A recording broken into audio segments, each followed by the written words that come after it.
Salute, salute. Welcome to Skywalker Boxing, Bruce Gas, Boxing, Jazz, and more. We're live on all platforms. Salute to everybody coming in. How you guys doing? Salute Skywalker. Salute Mr. Tim Witherspoon Jr. How are you guys doing today? We're good. How you doing, Bruce? Fucking loving life. What else we gonna do?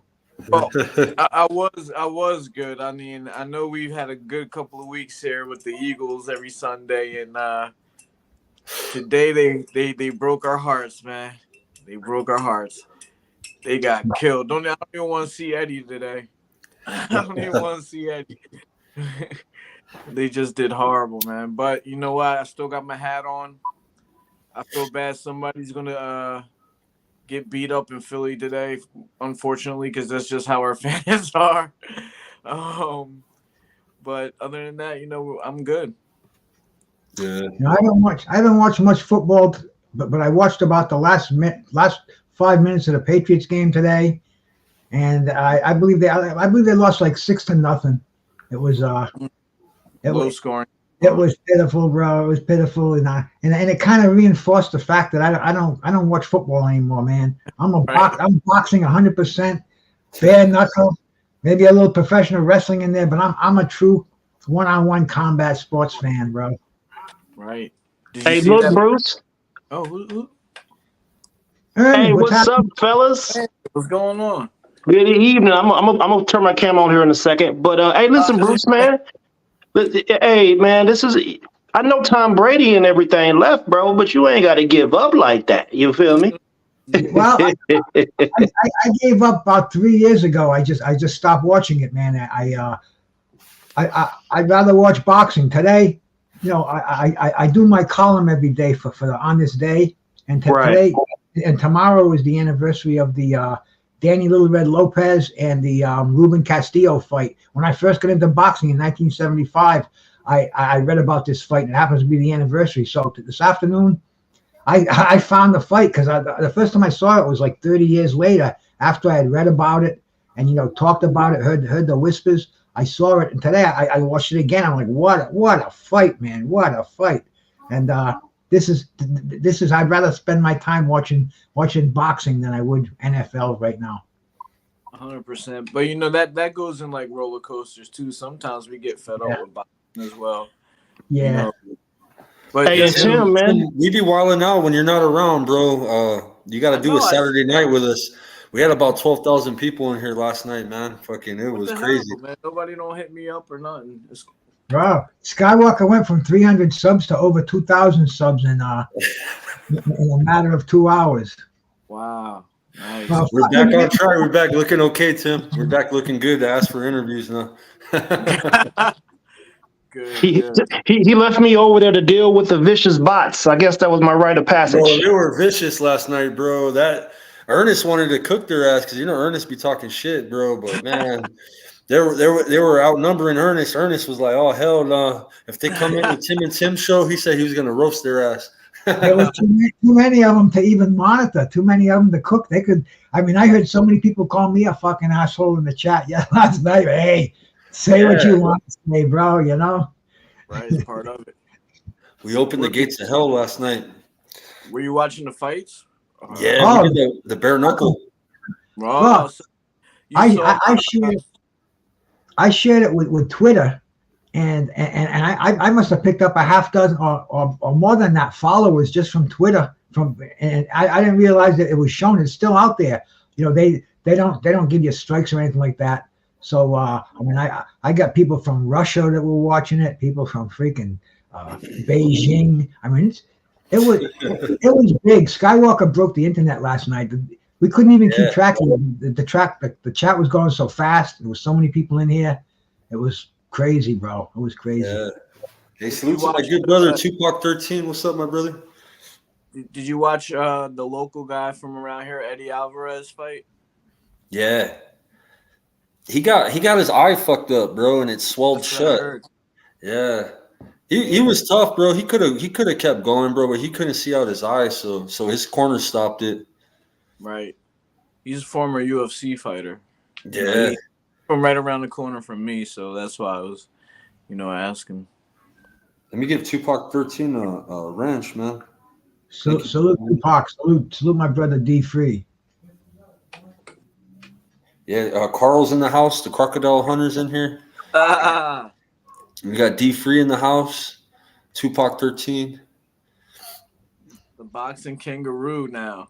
Hey, I'm back up, Carl. I got about 1,800 subs last night, so I'm at like 2.1 right now.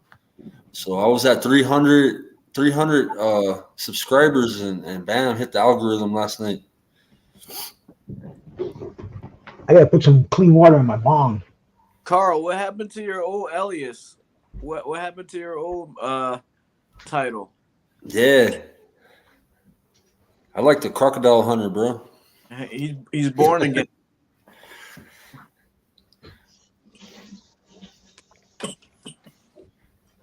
So how did you like them? What's going on, Carl? How did you like them bare knuckle fights? They're good, bro. I'm hooked, man. We're all hooked. The action is immediate, bro. They don't waste no fucking time. It's kind of like Team Combat League. You know how they fight like they only have one round, bro. That's the way there's no really boxing, bro. You can't box and be successful in that, bro. You gotta bang. You gotta get in there and bang. And that's how you do your opponent dirty. Whether you get a stoppage or a corner stoppage, it's brutal. So you gotta have that mentality to be brutal and not to. In boxing, it's more you're thinking. You know, it's like I'm gonna find my range. I'm gonna stick. I'm gonna move. And that you can't really do that. And then the clinching is different. You can clinch. So, but with that being said, though, you still think that Shakur Stevens could outbox somebody in that sport? Probably. I would say no because of the clinching, bro. Because what they would do instead of cutting off the ring, you would just pretty much run up to a motherfucker, and whether you get punched or not, you get them in that clinch, bro. That's the thing that makes a difference. You can get on the inside on you can have footwork, yes, but the clinch, bro, the clinch is pretty crazy in bare knuckle. It's not like a boxing, you know, what they call holding and shit. Right. And bare knuckle, it's you have to be good at clinching and shit. And right. So if you get a good clinch on a motherfucker, you grab Shakur and grab his ass. You can fucking go to pounding his ass from there, you know. So it's just two different sports. Two different, yep. Yeah, totally different. But hang on. Yeah, man, Shakur's fast, bro. It's hard to catch him, bro. But bare knuckle, bro, they be clinching like a motherfucker. You know, you always have these, different matchups that people bring up. They actually have happened. You had Conor McGregor fighting Floyd, and so on and so on. But now let's throw bare knuckle in the mix. Who wins? We already seen Paulie Malignaggi, not win. Right. So that's why I asked you the question about like an elite fighter like Shakur Stevens. Like, do you think that he could outbox a bare knuckle fighter in their sport? Yeah, I would say no, because see, the ref will call holding in a real boxing match, and in bare knuckle you can clinch. So if you can grab his ass, you know what I'm saying? Right. Is there really like?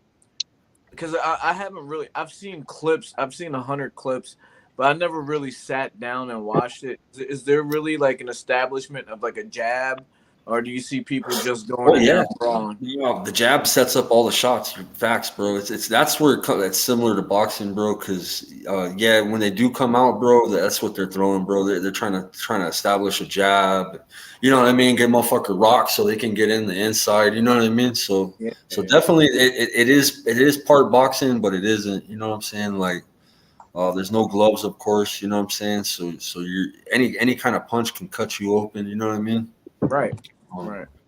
Yeah, so it's I don't know, bro. It's just a brutal. You gotta have that brutal mentality to fight in that sport, bro. You gotta get in there and bang with the motherfucker. Okay. I wonder what the pay's like. I wonder what it pays, because you know what? They're getting a lot of ex-UFC stars, bro, and that's kind of like where their focus. I've noticed, bro, that they've been recruiting a lot of people coming from the UFC. So it might be comparable to the UFC if they're coming to it. You know what I mean? So Right. I don't know about your average Joe, that made tryouts and it's his first or second fight. You know what I mean? I'm sure that they're not getting paid too much, but I think I don't even know why I'm asking you, because I actually train the bare knuckle fighters. I should just ask her. Bro, and I'm kind of a new fan. I ain't gonna lie, bro. Like I literally became a fan when I went to an actual fight, bro. I went to a fight with Coach Green out here in Albuquerque. We seen the Juggernaut get up. I used to watch it here and there, but I wasn't covering it. And now, ever since I went to that live fight, bro, and it's like every time they have an event, I used to have the Fight TV app, so it was always on the app. You know what I mean? Right. So yeah, I started getting to know all the fighters, bro. Kind of like with boxing, and you know what? It's easier to get to know all the fighters because it's less fighters, bro, than what we cover in boxing, bro. We have a fucking almanac of fighters, right? Yeah, Bruce got a fucking dictionary, huh? So you say.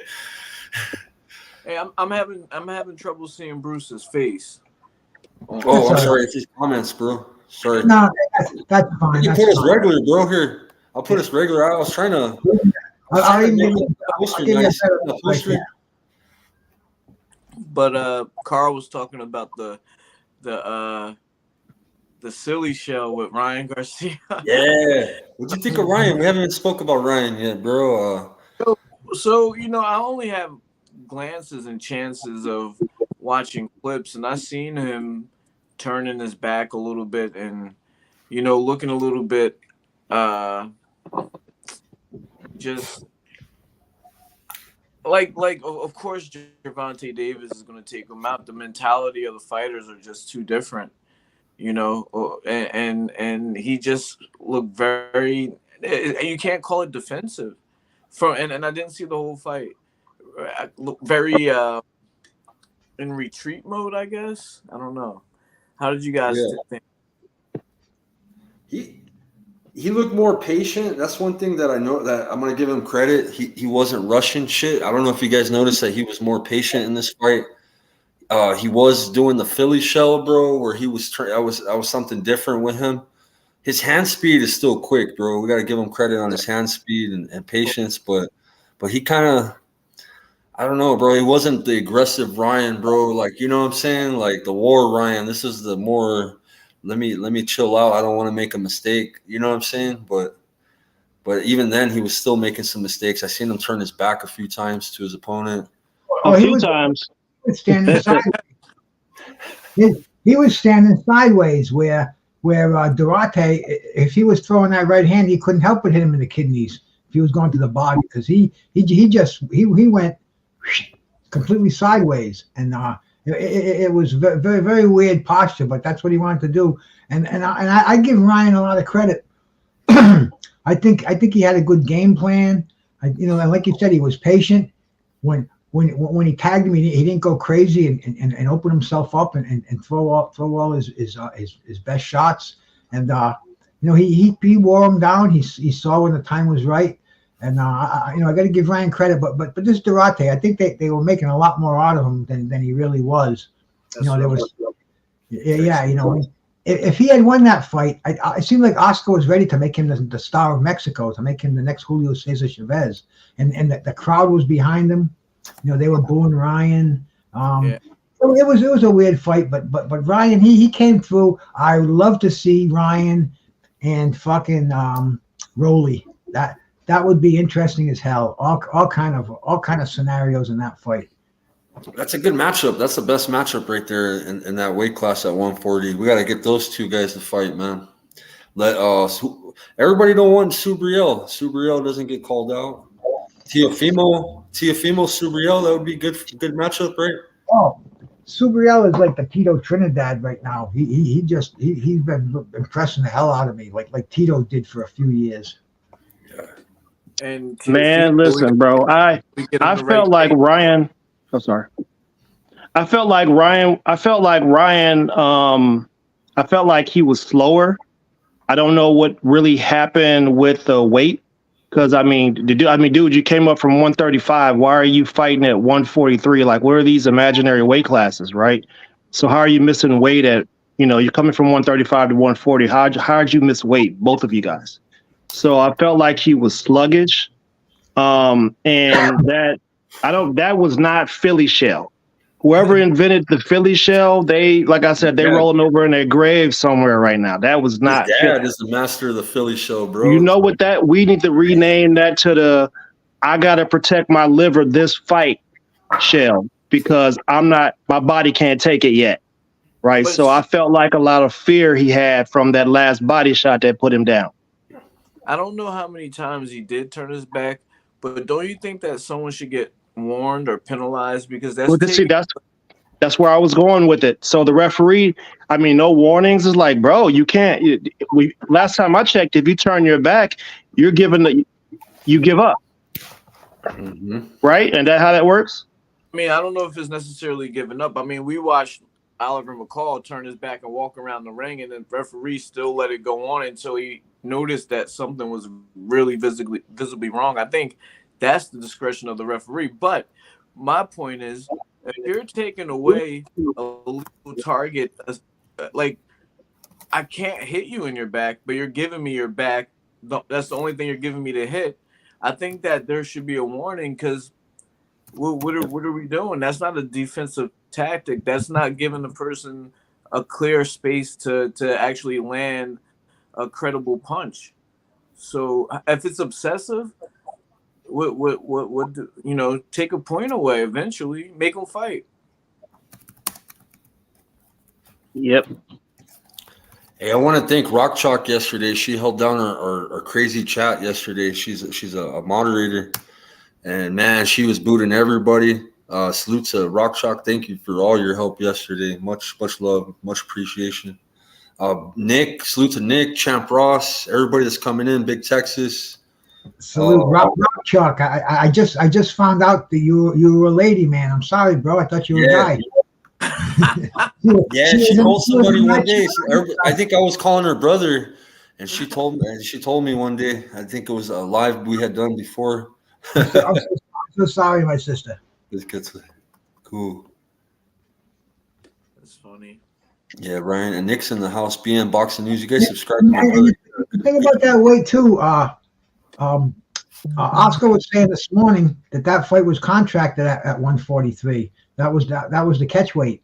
So I think Ryan, there might be some validity to the fact that he was not 100% for Tank. I'm not saying that he would beat Tank. I don't think he's going to beat Tank in any weight. But I think he does have a point where he was too fast to sign that contract, 136 pounds with the rehydration clause, and I think he made a boo-boo. I think Derek James did very well in his corner last night. If he sticks with Derek James, I think he might stay on the straight and narrow, because he's been bounced by almost every trainer in boxing now, and I think he found a good fit here. So hey, all we can do is watch Ryan. He's got an amazing amateur career. What do you have? Over 200 fights as an amateur, all kind of Golden Gloves and junior Olympic titles. So hey, I'll be a fan of Ryan until I'm proven otherwise. He's entertaining. He doesn't hold back, bro. He put two legends fucking chewed him up and spit him out at the fucking press conference. I mean, the way he dissed B-Hop and Oscar, that says a lot right there. Any way you want to interpret it. I felt like they were trying to build buzz, because nobody was really talking about that fight, to be honest. Well, he didn't like the fact that B-Hop told him, we're going to watch you in this fight, and then we'll judge you on your further fights. It's almost like, hey man, that's what I do. I watch myself in a fight, and I judge myself after the fight if I'm going to retire or continue. He didn't like that.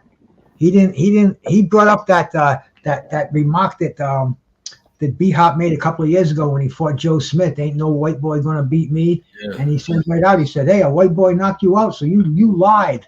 And B-Hop was kind of sitting there. You could see he was fuming. Oscar was making all kind of faces back there. So it's part of the show. It's part of the show we love as boxing. And if see, Ryan comes from this generation where you don't just have an argument. You got to bring it on Twitter. You got to put it on fucking. It's got to be known to the public. So he's kind of crazy. He's theatrical like that. So he's fun to watch, and that's what boxing come to today. So fuck, I'll ride with Ryan. Mm-hmm. Yeah.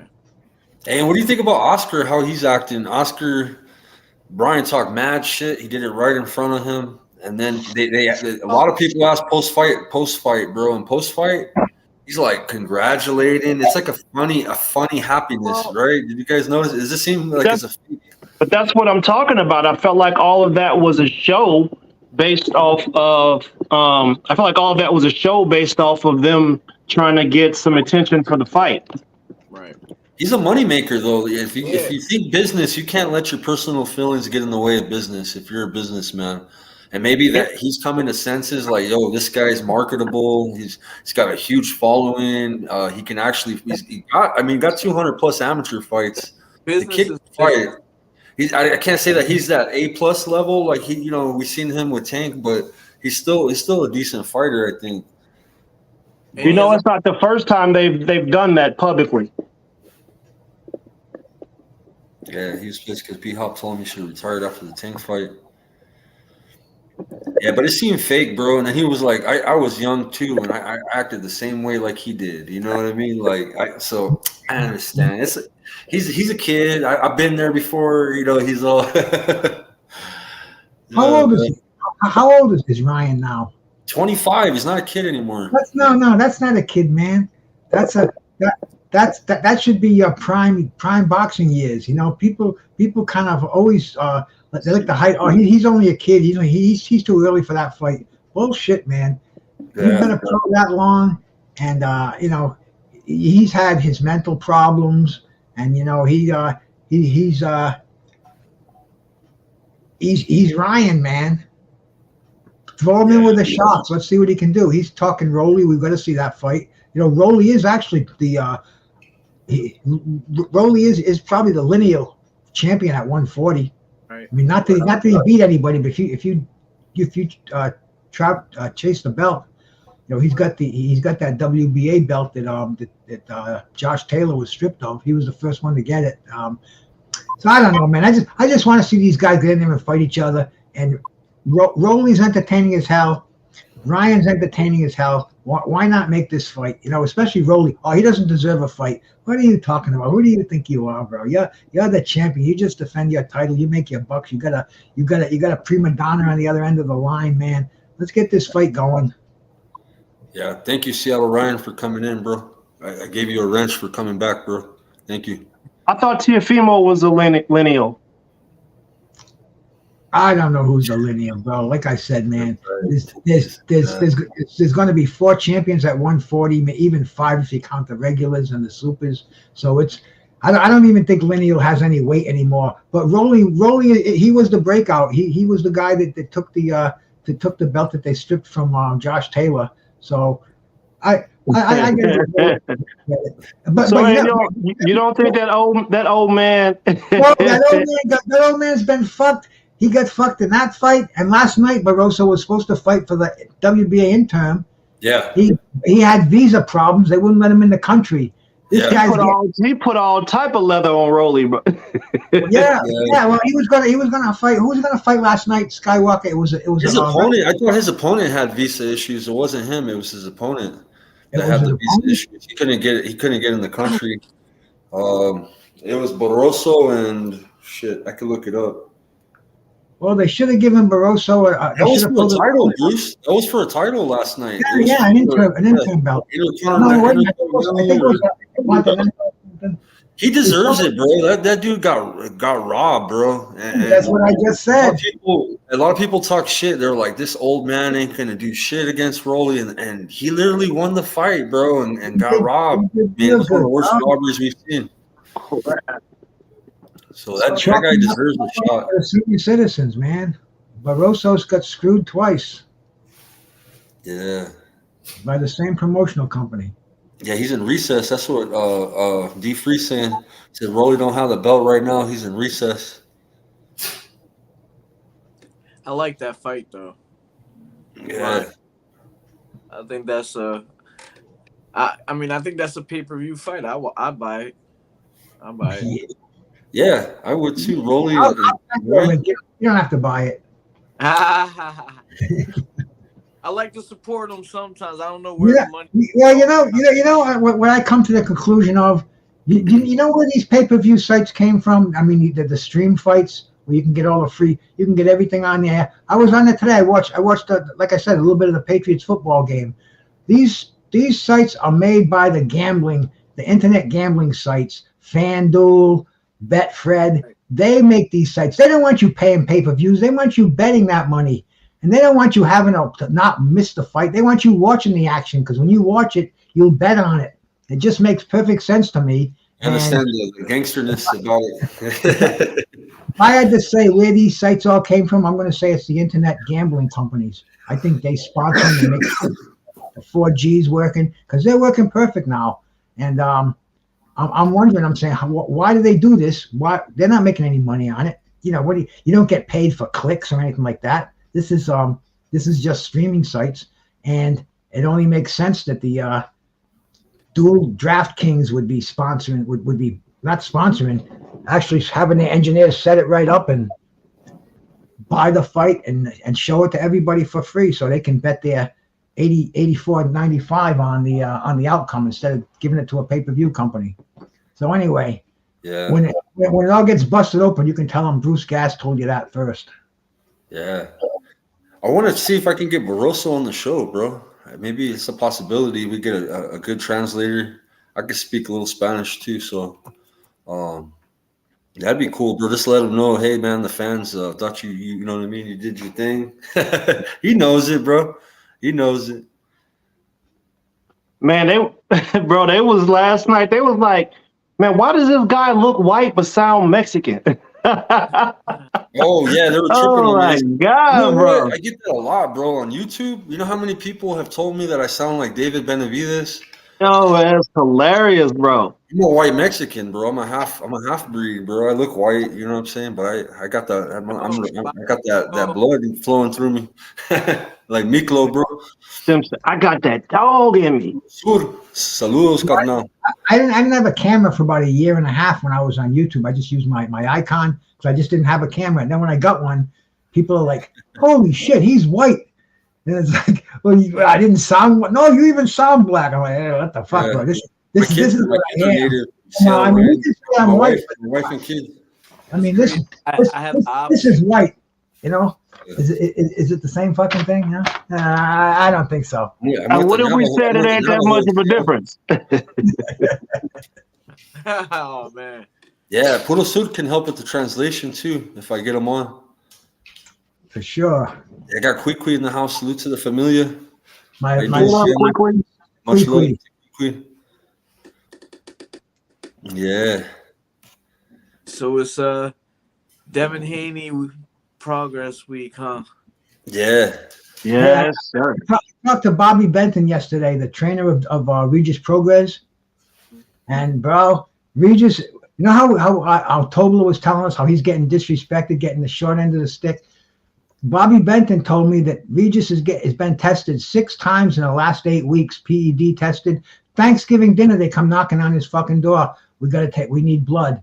5 o'clock on a Sunday morning. I mean, that's getting fucking dissed. That's getting dissed. So I can see where a lot of that hostile energy is built up. You know, have you ever heard of anything like that, Tim?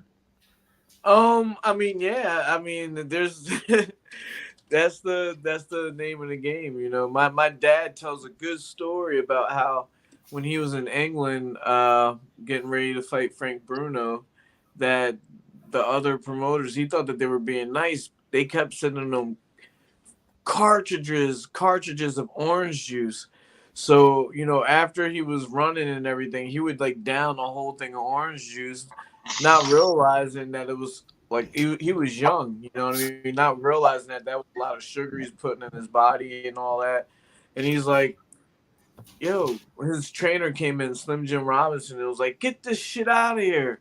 Like, what the fuck is this doing in there? He's like, yo, they brought it to me. And then he's like, oh, yo, that they're trying to, you know, sugar you up.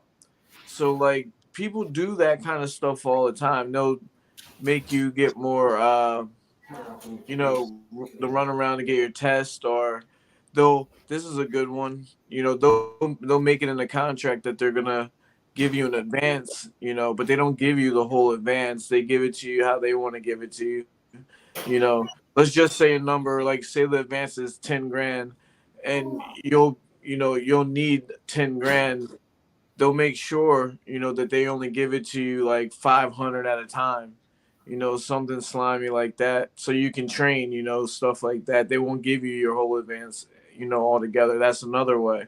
So the game is, the boxing game, even on the amateur level, pro level, it don't matter. There's always someone trying to do something.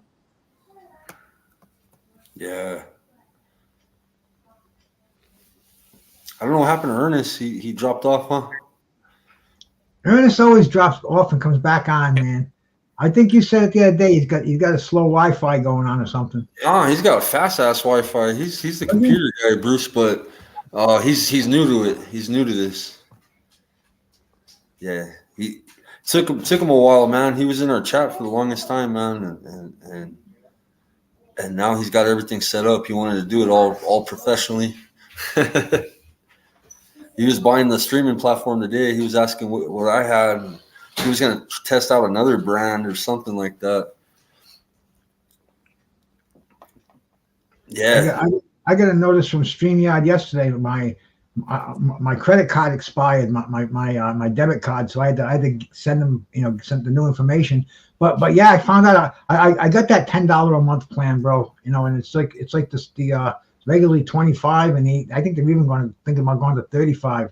But I got it for 10, and I guess I'm stuck in there. So which is very cool. Probably the best deal going. I don't know. I don't find any difference with the other platforms. Yeah, I'm gonna throw a link in the chat too. D3 wants to hop on, or Drunk Irishman. How you doing, sausage? Get the Drunk Irishman to jump on. He's not new to panels. He comes on. He comes in the tavern every once in a while. Yeah, he's welcome to come on, but no music and shit. One time he came on my shit and was playing music. Yeah, we got to be careful now. We're almost ready to get monetized again over here. Hey, Seattle Ryan, appreciate you, bro. Thank you for subbing last night. We do the Robin Hood streams type shit on the weekends, and then on Sunday night, this is episode 53. We usually got special guests. We got star boxers coming on. Tonight, we were supposed to have Richard Comey. He's a former champion, and he canceled on us or rescheduled. So we switch it to Coach Tobler because this week is Regis Prograis and Devin Haney, and we're real cool with Team Regis. So we might have Team Regis popping in here in a little bit. He got a link and stuff, but they're busy with camp, so that's why he's not here on time. Salute D3, how you doing, brother? What's going on? What's up, D3? What's going on? Y'all enjoyed those fights last night? Yeah. All night long, man. The fucking bare knuckle. Bare knuckle blew up, D3. Damn, bro. I should have sent you a link too, bro. Yeah, I came through there. After the fight was over. I saw you had like 11,000 in the chat. I was like, damn, I didn't even know bare knuckles was going on tonight. I'm up to 2,000 subs now, bro. I'm trying to build my channel back up. I see that. And you know what? That was like probably the third biggest stream I've done, bro, on YouTube. Third algorithm. You know what I'm saying? The biggest, man, was the Casemiro, bro. I had a half million, bro. 500,000 in the chat. That shit was a trip. Last night was 11,000, but man, the subs are beautiful, bro. Out of 11, because I had a stream one time with 37,000, bro, and I only got like 1,000 subs, bro, or 700 subs. Not even that much out of that many people. But last night, everybody was showing love, subscribing, so it was pretty. Well, you got to remind them. That's the only thing, because people don't think of it right away. And as long as you just keep constantly reminding them, please sub. We don't even care if you give us the thumbs up. Rock Chalk was reminding them. Everybody, yeah, that was tight, man. Thank you for all you guys' help. Keep the notification button on. We do this as soon as whenever there's a very, very controversial or hard to find combat sport, we'll throw it on for you. And bango, man. Yeah. Fucking Skywalker's back in the black again over here, man. He picked up. I was depressed a little bit. I even called Ernest. I think I was like, bro, like, man, I'm not even motivated like I was last year. All that work, man, they took that shit away from me. I had so many great interviews, and we had a lot of fun, man. We had a lot of episodes that we can't get back. We're on episode 53, and we've been doing this for over a year. Hey, it's a learning process. I mean, you learn from the mistakes that you made, and you just learn from it. You won't make that mistake again. Yeah, when Canelo's playing, I gotta have the TV down, bro, and that's how I got in trouble, bro. I know I'd be doing dirt, but man, that was like unintentional the way I got caught up. Yeah. I was watching the fight. I was calling it. Me and BBO was calling the fight last night, and I think Ryan did good. I think he did good. I heard y'all talking about it earlier. I don't think Ryan was turning his back. I think he was turning to the side, and he was only allowing the guy to only have one hand to use. So Ryan only had to worry about one hand. And actually that is legal. He could turn to the side, because if you look at a lot of the older fighters, they used to do that all the time. James Toney used to do it all the time. He used to turn to the side, and you only had one hand that you have to worry about, because the other hand is behind you. So if they throw that hand, he's going to either hit you in the back of the head or he's going to hit you in your back, which they're going to get warned. And he got warned a few times last night about that. So it's not an illegal tactic. It's actually legal. It's just a lot of guys don't do it because a lot of guys was never taught how to do that. But I think he did pretty good. I want to see him fight Rolly, but I think he's going to fight the winner of Ohio Davey versus Barroso, because they're fighting for the WBA title, because Rolly's in recess. And then once the winner of that is announced, I think Ryan's going to fight the winner of that, and he will have to fight Rolly, because Rolly will come out of recess to fight Ryan, because that's the main reason why he went into recess, is because he wanted to fight with Ryan Garcia, but they mandated the Ohio Davey fight, and so Rolly was in camp, and then all of a sudden he had an injury, so they put him in recess, and now his title was on the line for the Ohio Davey versus Barroso. Now when he comes back, whoever has that title has to fight Rolly in order to be the WBA champion. So was that who Barroso was supposed to fight? O'Hara Davies? Yeah, it's Ohio Davey, because that's the mandatory.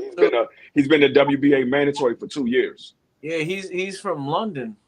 Yeah, he is. Yeah, and he forced the WBA for that. He forced him. He said he's been a mandatory for 2 years. If y'all don't make this fight, I'm taking y'all to court. So they made the fight, because he's been the mandatory for 2 years. He took a step aside, I think, for the undisputed title for Josh Taylor. He took a step aside, and he was supposed to get the title shot. They never gave him the title shot, so he told the WBA, if you don't mandate my fight, I'm taking you to court. So it just so happened Rolly had the title, and so they mandated the fight, and Rolly wanted the Ryan Garcia fight. So why didn't they have the Barrosos in the? Why didn't he fight Barrosos last night? What happened? Well, I don't think that fight was supposed to happen last night. I think that fight is supposed to happen the beginning of the year, or it might supposed to happen on the December 16th card. Oh, see, I pulled up a couple of the undercards, the full cards, and the name was on there. I know Barroso. I heard it was a visa issue, bro. Could you hear anything about that? Who? A visa issue with Barrosos? I'm not sure. I haven't heard anything about it. I'm not sure because he fought Rolly over here, so I don't think, unless his visa is expired and they have to renew it. I mean, if they were supposed to fight last night, that could be a reason why it was pushed back. Yeah, they were. It was supposed to be the co-main event, and they moved the Kid Austin fighters up to the co-main event. O'Hara Davies is the one with the visa delay. O'Hara Davies. Okay. Yeah, I knew it was a visa. I just wasn't sure what, but that was definitely supposed to be the co-main last night. Yeah, delaying the Brits visa paperwork. I was looking forward to seeing that old man get some comeback, Well, it makes sense for that to be the co-main because that's supposed to be the next fight that Ryan's supposed to take is the winner of those two guys. So it makes sense for that to be the co-main. Okay. But they didn't even really mention it during the broadcast, and they just went right to the main event after Kid Austin. So it was like just overlooked, swept under the rug. I think Oscar likes. I didn't see them at none of the press conference. I didn't see Ohio Davey or Barossa at none of the press conferences. I only saw that one press conference. Have I put it to him on here? Yeah. Yeah, but what I'm about to say, the fight with Regis and Devin, I'm looking forward to that fight. I'm still at 50-50 with this because I know Devin is a better boxer, and I know Regis has the power. I just don't know how Devin is going to look at that weight. I think he'll be fine at the weight, but I don't know how he's going to react to a guy with the power that Regis have because this will be probably the hardest puncher that Devin's been in the ring with. I know people want to bring up Linares, but Linares was an old Linares that's had already been knocked out 5 times. He was a shell of himself. So I think this is going to be the biggest test of Ryan Garcia of Devin Haney's career, far as dealing with a bigger puncher and the bigger weight class. But they already talking about after this fight, they might be going to 47 to fight Mario Barrio. Man, how you feel about people jumping around weight classes and stuff like that?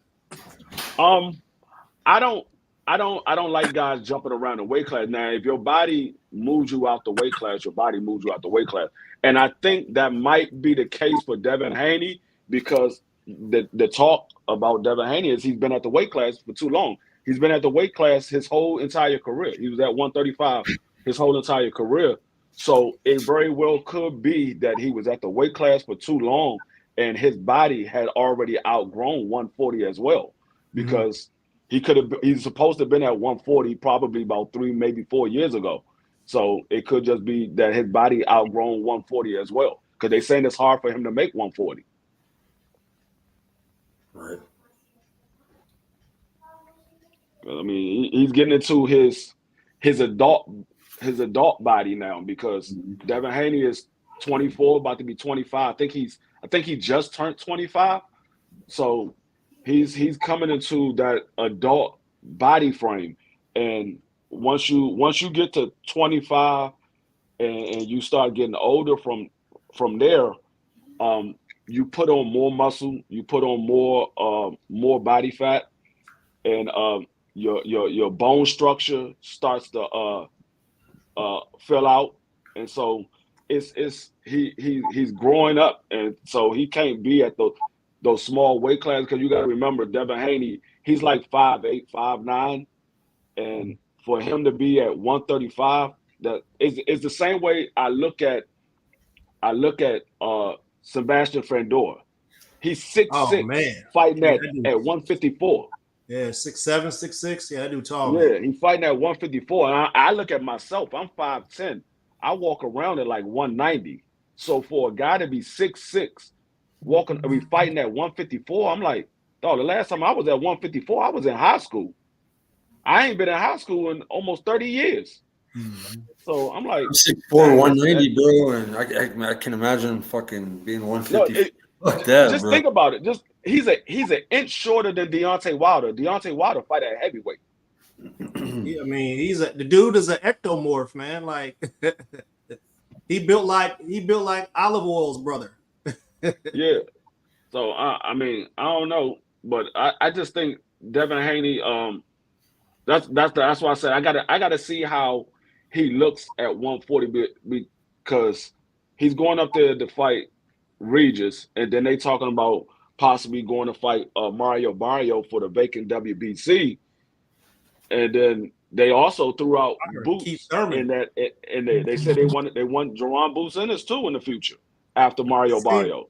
See now that whole conversation right there, that's exactly what kind of had me fuming, because Devin did the right thing by dropping the belts at 135. He's not holding the division hostage. He's allowing people to go and fight for the belts and let the fresh meat get a chance at it. Yeah, But Tank now he's got at, elevated. Tank's new champ, right? So yeah. he's But now WBA he's at, regular. so he's fighting at 140 pounds now. down. No, well, he said he don't want it, but I mean the WBA Super is a status. It's a status. You don't really fight for it unless you unify in that title.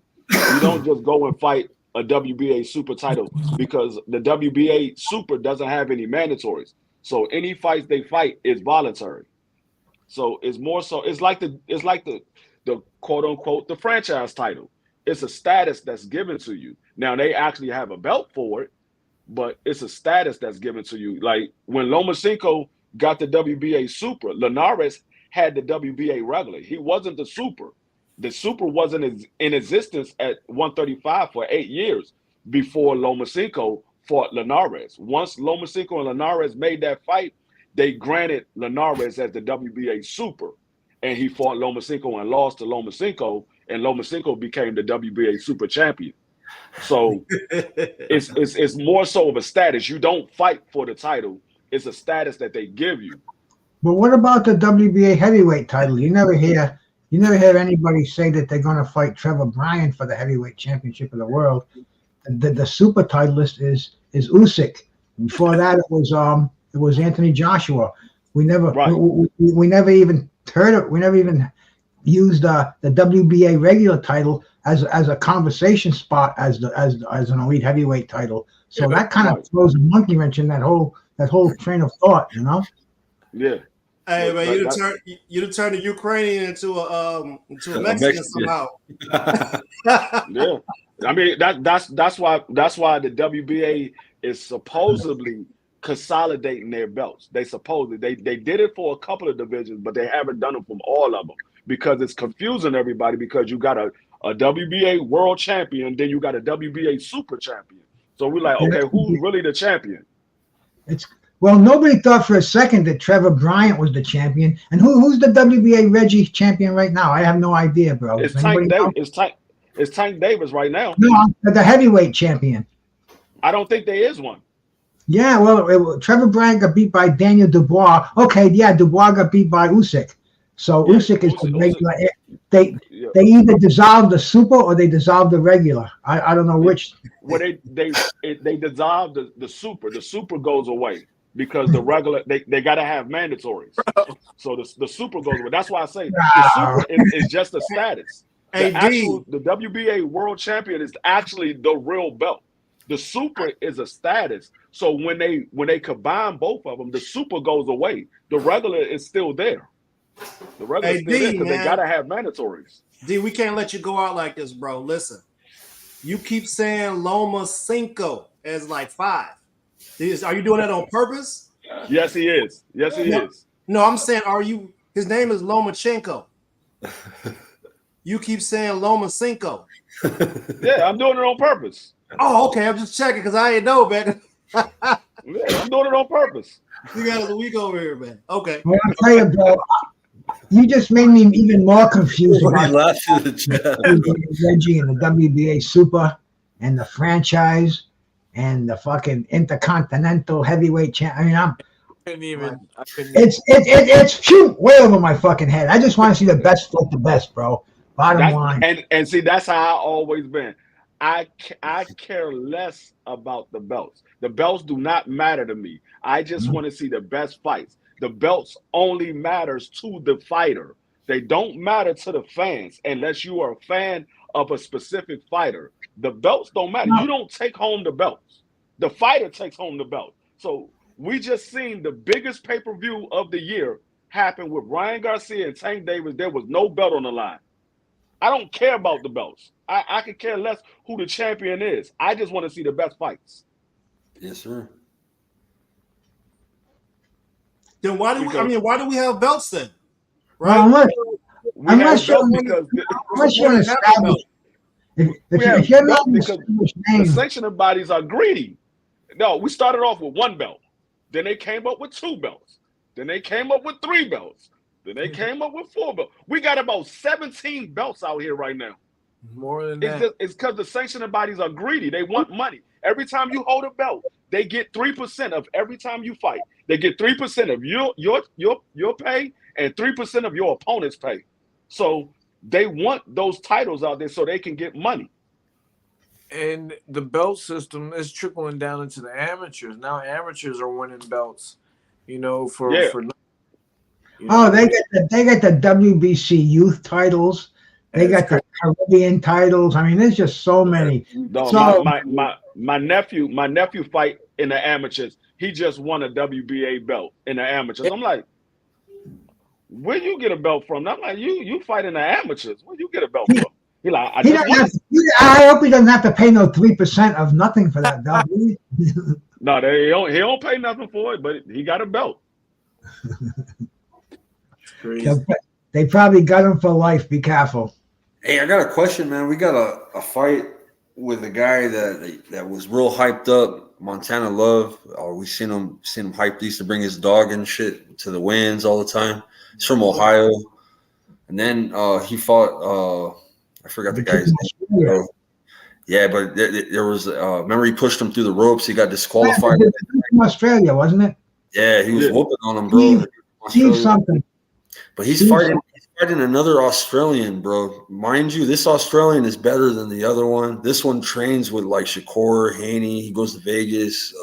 He's in Texas. This Australian comes to the States and trains. Liam Paro. He's fucking good, bro. I'm telling you, he's really fucking good. What do you guys think about this fight? You think? Because Liam Paro's not no step aside. I've been following that guy. He's pretty damn good. I mean, I was never really high on Montana Love. I knew it was a matter of time before he got beat, and you can't have all the extra activity right before the fight. You're supposed to be focusing on the fight. He's worried about his dog. He's worried about how his haircut look. You can't be worried about that. You got a guy that's coming into the ring ready to take your head off, and you worried about do your dog have water? Does he got food while you fighting? No, worry about on the fight.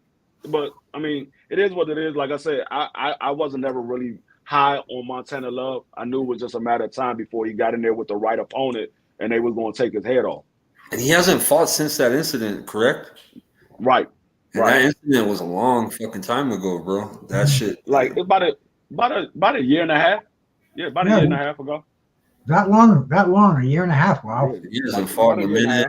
I know bro. He had a little dog with him. Do you remember? Montana Love? Yeah, bro. And we saw Steve find out if he really got the dog in him. You better not bring a dog to the ring and don't got the dog in you. The British Bulldogs used to do it all the time. And Steve Spots, we saw him fight again. Didn't he get beat? Yeah. Yeah. So, yep. Hey, Montana Love is definitely got.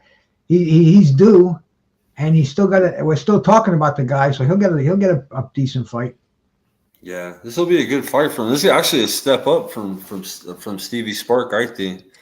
So, yeah, I don't know if you want to step up if you've been out the ring for a year and a half and you took a beating in the last one. Yeah. Hey, but I mean, honestly, though, I need to know, man, because I still holding on to a strong opinion about Devin's dad actually calling out Thurman, Barrios, and even mentioning Boots' name at 147. It's like, bro, you just got to 140. You're saying that Matias is not worthy. Like, what are you talking about, bro? You vacated the belts. You're campaigning at 140. It's fair for those guys to be calling them out. Is that his plan? He wants to be a multiple division champion, not undisputed at 140. He doesn't want to try to go for undisputed. Well, I mean, I see what he's doing. I know it's a money play, right? And I feel like they treating Keith Thurman like a bottom B. If you know, I mean, why? At first it was Clarissa Shields. Now it's they just trying to pimp them out, bro. Like I'm tired of seeing the PBC take guys and pimp them out to other divisions instead of letting them fight in their own division. I don't know if it's just solely on the play. Like I said, it could very well be that he's out. He can't make 140. It could very well be that. But the thing is, with Bill Haney, that I noticed, Bill Haney would say a lot of different things, and he's going to go with one of the different things that he said. So he'll say, "Hey, we're going to fight him, or we're going to fight him, and we're going to fight him." And then, as long as he fight one of those guys, he can't say he lied to you. So I noticed that about Bill Haney. So I don't know if they going to go at Jerome Boots Ennis. I think it's a bad idea for him to go at Jerome Boots Ennis because I don't think Devin Haney can win that fight. But if that's what they want to do, hey, who am I to say no? Don't put him in the ring. That's that man's father. If he want to put him in the ring with him, so be it. I'm gonna watch it. I think Jerron is gonna stop Devin Haney, but I mean, it is what it is. They avoid that fight, not just because of that, but because, Jerron Ennis isn't the biggest payday for him out there right now. So he's going to be doing this weight class hopping and all that. They're pretty much shopping for the best, opportunity for themselves, which I don't. You can't blame them. I mean, but then we don't get to see the fights in the divisions that we want to see. So that's the. Well, I mean, if he's big enough, he should just fight whoever. I want to see people fight whoever's next up. That's it. That's for me, that's what I want out of boxing. I like boxing to fight whoever's next up. I don't care if you didn't fight them or not, or if they ain't got nobody on their resume. If they worked their way up through the rankings and they got to 1, 2, or 3, they deserve an opportunity, whether they fought a champion or not. Hey, I'm the same way. I agree with you 100%. That's how I've been screaming that for a lot of guys now. They keep saying Jerome Boots Ennis hasn't done anything. Well, the man got over 30 fights. He got over 30 fights. So at some point, he got to get the opportunity for him to do something. Y'all keep saying he hasn't done anything. We'll give him the opportunity to do something, and then we can see what he got. So I agree with you wholeheartedly because I've been saying that. I keep hearing people say, "Oh, he hasn't done anything." Well, that doesn't make it different because Loma hasn't done anything when he came into the sport of boxing and he got a title fight, his second fight. He didn't do anything in the pros. Well, I mean, that's doing something though. Taking on that kind of a challenge is something that is that's crazy. Now, I agree with you. Boots has done amazing things. He just doesn't have the promotions, the name recognition. We sitting there, we know him. I live about 20 minutes from the man. But the Ryan Garcia fan does not know the Jerron Ennis fan. You know what I mean? They don't really cross as well. So from a name recognition point, he needs that one name, and I want to ask you, who could that be before a Devin Haney, or even before our man from Arkansas? Why can't I think of his name right now? Damn.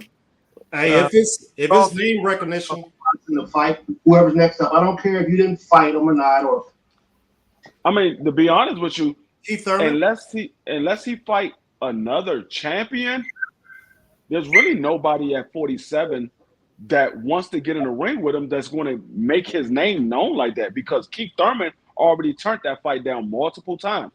He already turned that fight down multiple times. So that's really the only other name at 147 that can be known like that. Unless, like I said, unless he get in there with another champion, because now he's the IBF champion. So unless he gets in there with another champion, there's nobody at 147 that's going to get his name out there because all of the big name opponents are either gone or they don't want to fight him. Or he goes to Saudi Arabia and they'll pay for it, and then he'll get a fight. Yeah. So you know what? There's the other thing, right? So they say this person hasn't done anything, they haven't beaten anybody. There's kids like 9 years old that are professors in college. Yeah. There are people that went straight from the NBA, straight from high school ball to the NBA. They don't allow it in the NFL, but there's people who go from high school to MLB and baseball. So there are people out there that could be considered phenoms, right? And I see Boots passes the eye test, in my opinion, other than him not being able to cut the ring off from the Shakur Stevens white twin. You know what I mean? Like, other than that fight, bro, he got the goods, man. And I don't care if somebody thinks that he can't beat the dude, but provide the opportunity. Yeah, I mean, like I said, Loma got the opportunity in his second fight. Yep. Devin Haney, he was chasing for his opportunity for a long time before he got his opportunity.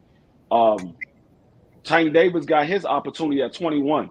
At some point, you got to give these guys the opportunity to show whether they got the goods or not. I mean, if you never put them in there with one of the guys that you believe is the goods, if you never put a upcoming fighter in there to show whether he has the goods or not, you're never going to know.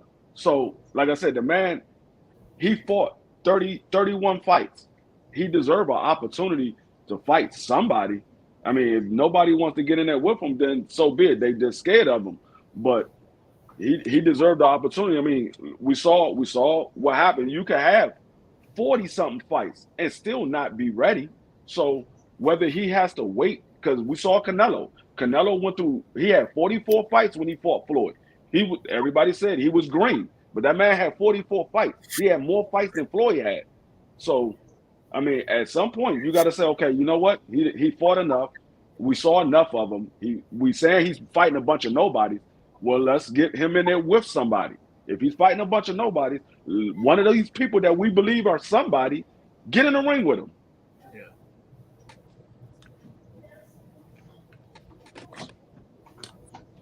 What do you think the solution is to fix the problem? I mean, I have some suggestions. I have some suggestions. I think there should be like some separate divisions. There's pride fighting. You got people who are big draws. You only fight people that are for money, and those people don't get belts, right? And then you have a belt system where everybody that's in the belt system is forced to fight based off of rank versus how much money they can make for some promoter. Well, that's separate them. How much money? That's probably never gonna happen because of the sanctioning body. The sanctioning body want to be where the money's at. They want the money. They don't care about the rankings. I mean, you have a few that like the IBF. They pretty much hold true to their rankings, but for the most part, they want to be where the money's at. The more money you make, the more money they get. So they want to be where the money at. I don't think that they're going to say, you know what? Okay, you just want to fight for the money. You go over here. Everybody that want to fight for the belts, y'all come over here. I don't think they ever want to do something like that. Yeah, but they let people jump the line. Yeah. Josh Taylor's ranked number 5 in the WBC at welterweight, bro. He ain't never even fought at welterweight. How? Yeah. Did he just lose his last fight at 140? Who? Josh Taylor.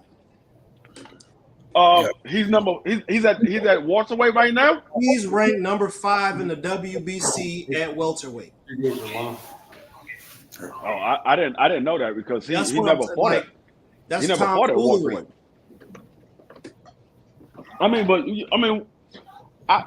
If you don't know, I mean, the sanctioning bodies, you can. I mean, there's a long list of history of the rumors of sanctioning body taking money to move people up in the rankings.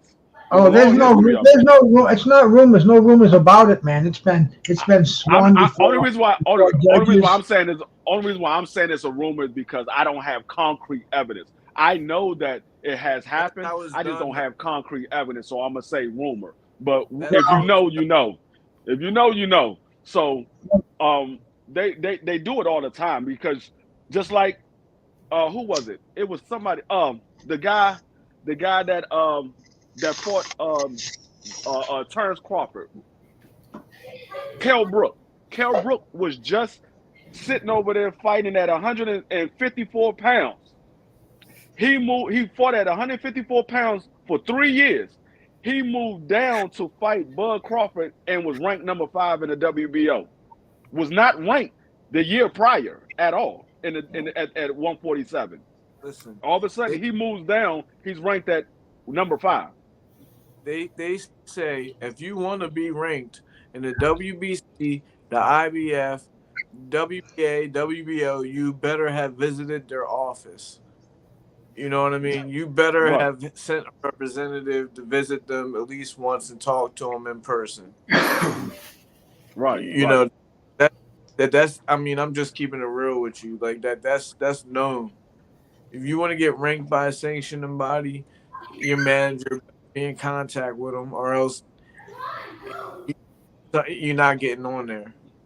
Maybe that's why they're taking boxing out of the Olympics. No, that I mean, I heard that rumor that they supposed to be taking it out, but I got a female that I just interviewed not too long ago, and she's coming back on for another interview because she's in the finals for the Olympics.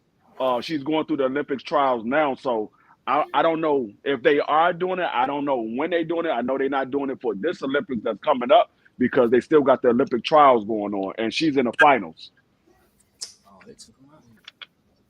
And I think she's fighting I think she's a fighter in Detroit, if I'm not mistaken. She's a fighter from Detroit. But I did an interview with her maybe a month ago.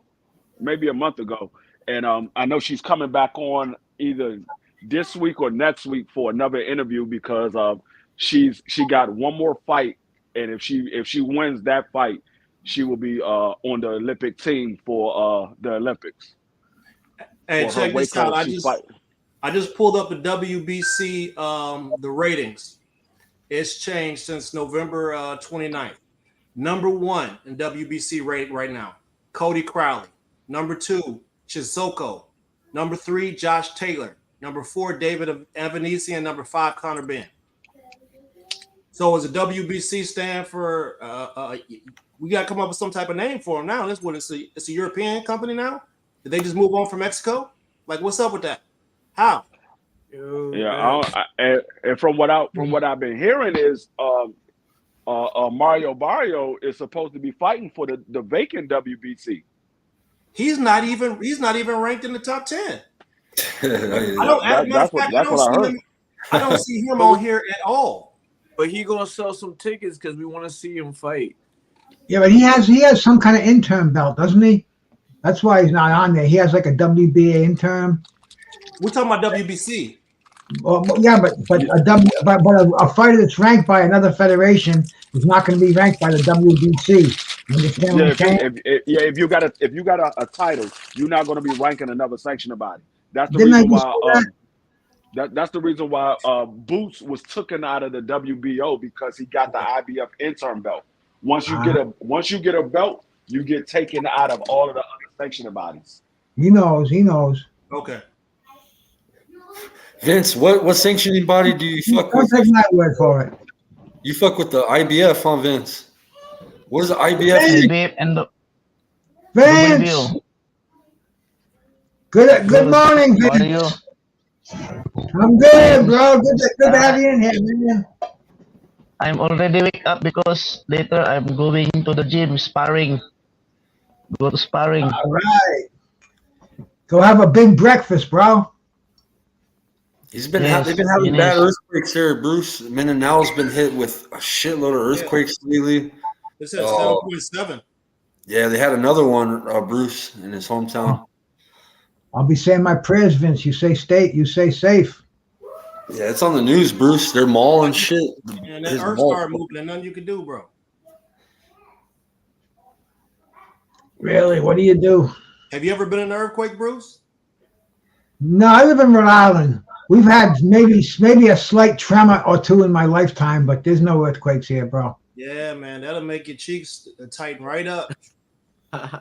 You know, I've lived through Northeast hurricanes, bro. I've lived through fucking Category 3 fucking 70-mile-an-hour winds blowing out my front window. But earthquakes, man, I haven't had that displeasure to be in that situation. All right. But man, I see the news. I see the ones that have happened in like Iran and different parts of the world where they just level cities. I mean, it's Mother Nature's nothing to joke at, you know. Yeah. You be safe, Vince. Is Nico Hernandez? He's an Olympian. Came to the medal, got a bronze medal. Nice, hell yeah. I'll check him out. Rock Chalk. You guys know who Nico Hernandez is? Guess he's an Olympian. Yeah. Vince, when is your next fight? January 31 at the promotion of TBT. God's willing. Nice. Yeah, January 31. Okay. Where at?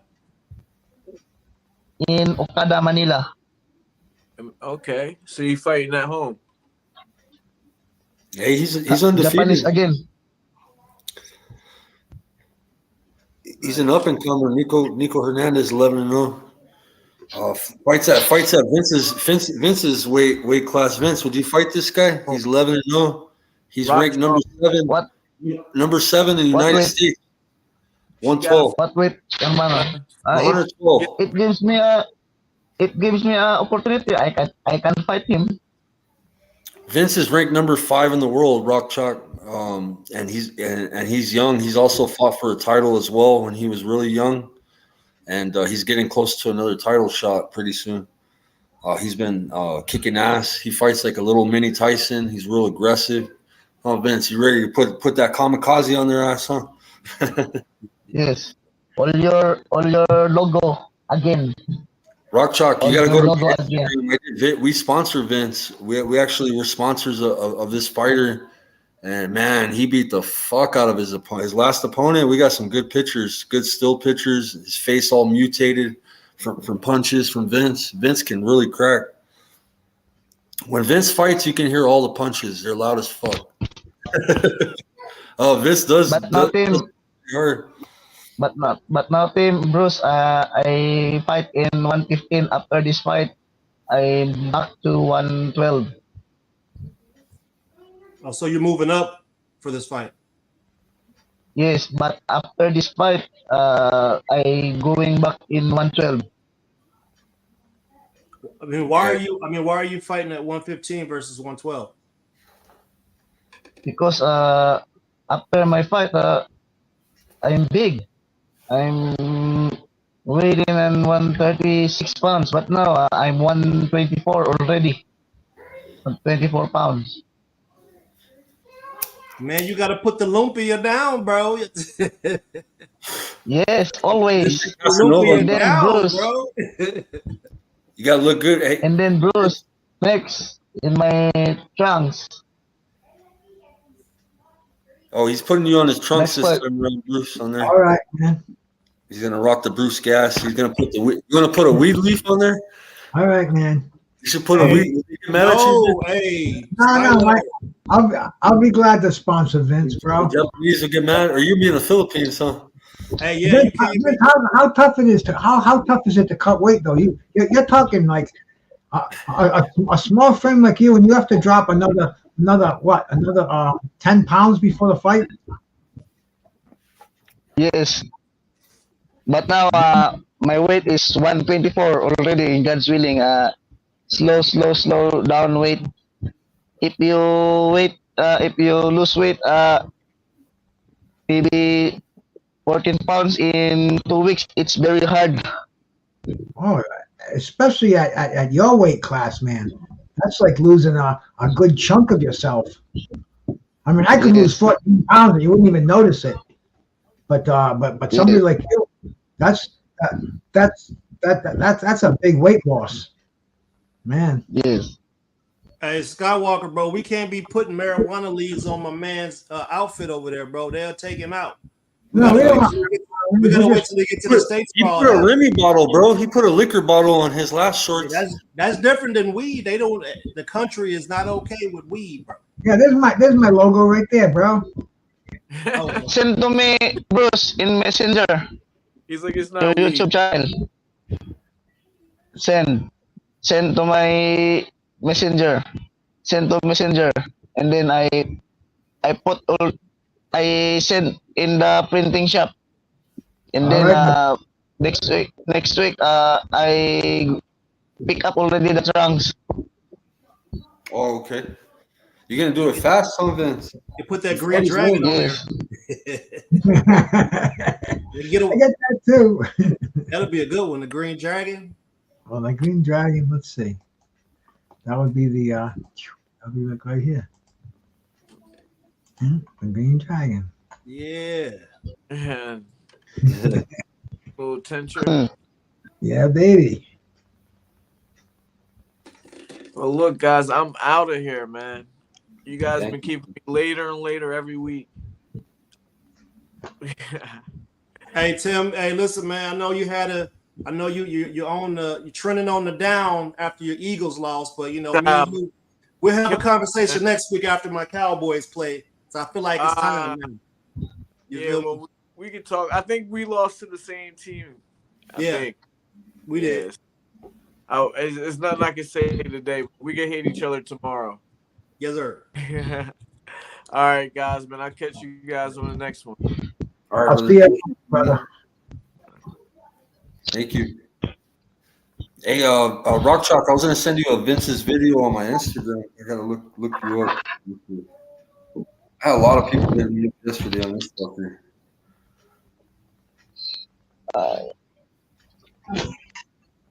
I had like missed 100 messages yesterday, bro. Believe that shit? Bro, is your wall cracked over there, Vince? Yes, many buildings now in big school. No class because they have many damages in the mall. No shopping. Maybe in other, if you shopping, you go to the public market only. Bro, if your walls are cracked on your building, you need to sleep in a tent, bro, because there are more. Yes. Once you have a large earthquake that's over 7, over 5, over 6, that is not so deep, you're gonna get more earthquakes. 5, 6s, and so if you inside and your walls are cracked, you don't want it to fall on you, right? But now I'm staying in my trainer house. Okay. Oh, you're staying at Benny's house? Yes. Yes, hermano. Hey, Quan, bro. Hey, man, their infrastructure ain't like ours, bro.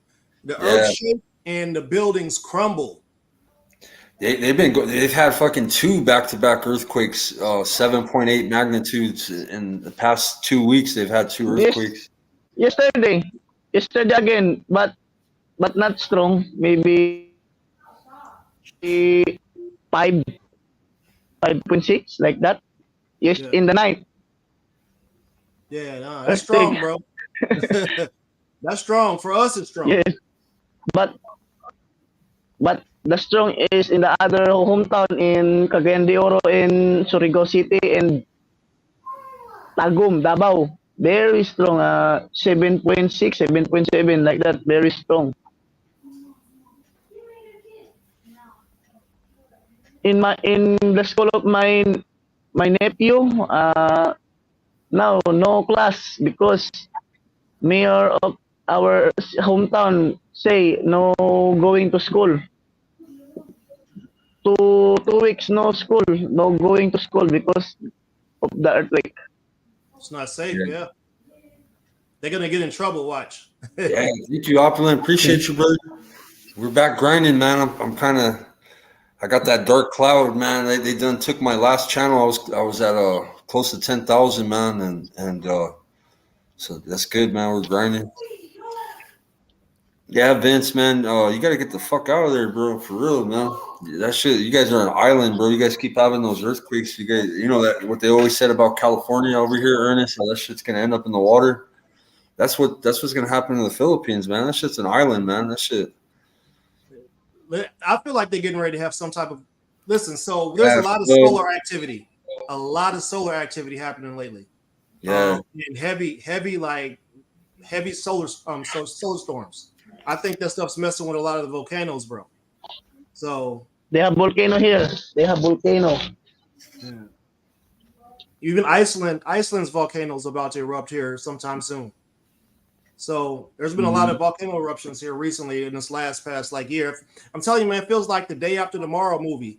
How the ice shelf breaks off in the water and then it's just not all happening at once. It just seems like it's kind of building up a little bit. That's what it feels like, anyways. I was gonna tell you, Vince, what's the name of your opponent, bro? So I can look him up. I don't know, but I prepare already. Maybe next week, say my manager. Oh, because so you don't now even my manager okay. busy because they have fight in Tapalis in Inoue in Manila in Japan. Very busy. Tapalis in Inoue. Marlon Tapalis, the nightmare.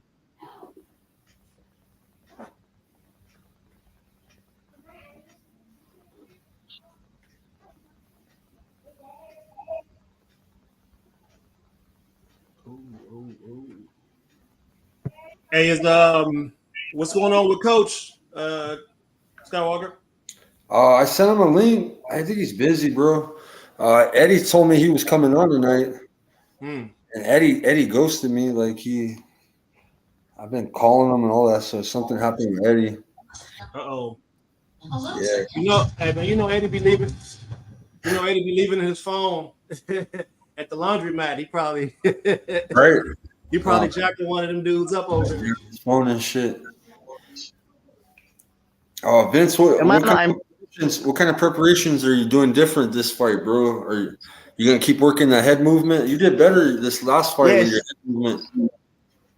Yes, jab like that, jab head movement. Are we gonna get the Tyson, bro? Are we gonna get that? Are we gonna get one of those, bro? Yes.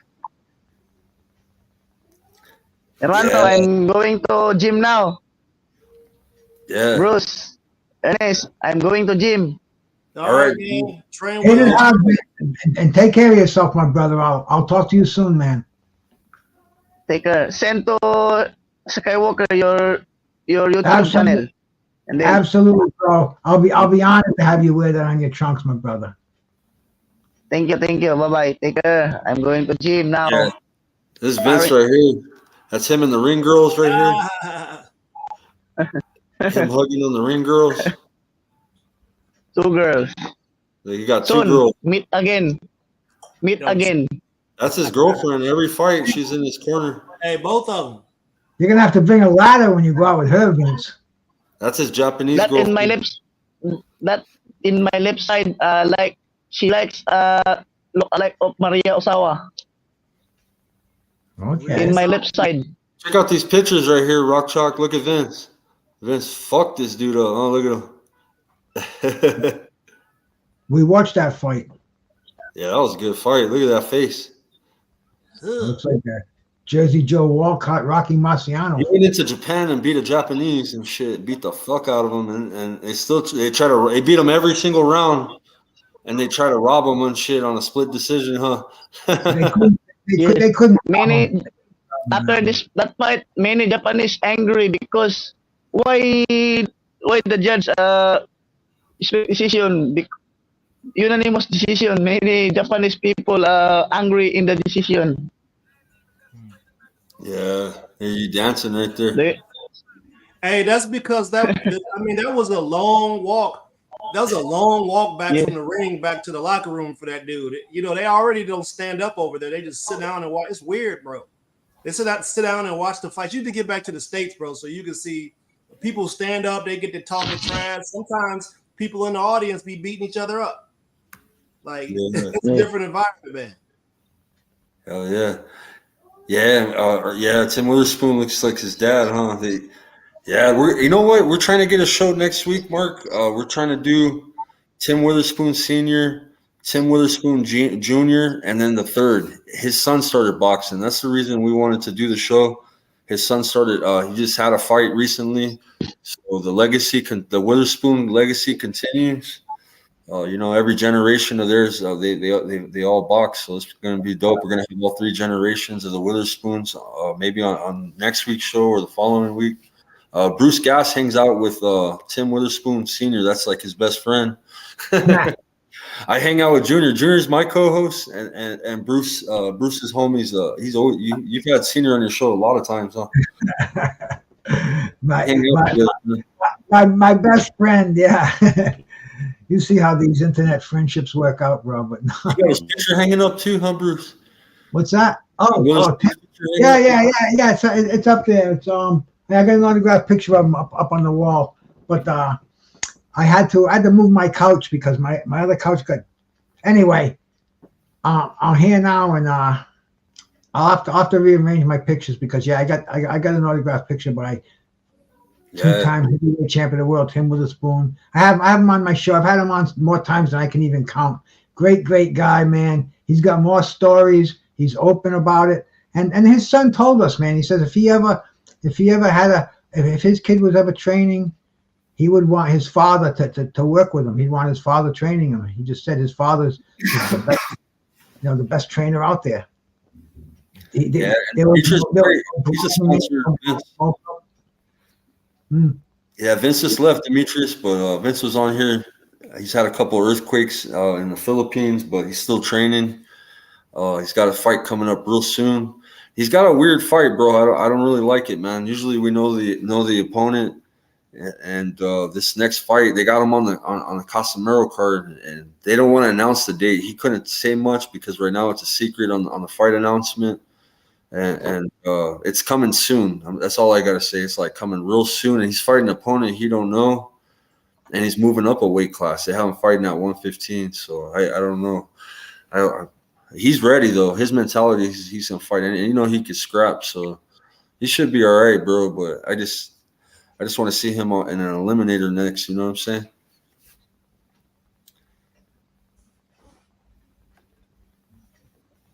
Yeah, your background's clean, bro. Ernest be living nice, bro. What background? You talking about my crib? Yeah, his crib's nice. Yeah, you got a nice crib. Oh, appreciate it, man.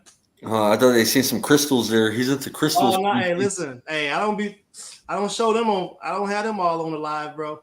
Yeah, he got rubies all around his house. I mean, the best they can get out of here is a gallery wall. Nice. I got my uncle's picture on the wall, Bobby Chacon. It's autographed. I got his glove encased, and he was a Hall of Famer. He fought all the best: Alexis Arguello, Boom Boom Mancini, Bazooka Limon. He was inducted in the Hall of Fame before he passed away, and that's my mom's brother right there. So, come from a boxing family as well. Tim Witherspoon, his father is a two-time heavyweight champion. My uncle was a WBC 126 and 130 champion back in the day. Yeah, I have to get him. My camera doesn't have enough power to move it to show. You got a nice background. Bruce goes all out, man. He's got marvelous Marvin Hagler right behind him. You got. I gotta get a Bobby Chacon up there one of these days, man. Yeah, I gotta get you a Chacon. I have another picture in storage. My wife has it in a storage shed in boxes, man. I gotta look for it, man. But I have an extra. I think I have one or two more photos that are signed. Maybe I could hook it up, man. I wrote an article in my column. I did. I think the one I'm doing tomorrow. It's the fight with Ruben Alvarez and oh shit, man, I'm going blank over here.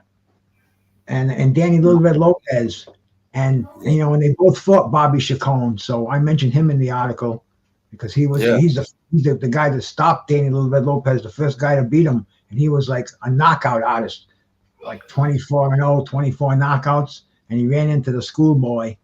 And it was the same thing with Ruben Alvarez. He won a title from Schoolboy Chacon. I mean, they all crossed paths. And tomorrow is an anniversary of one of those big fights. So of course, that Ruben Alvarez fight was big for my uncle, man. That fight, because he lost to him and he revenged it too. So that's pretty good. He fought him twice.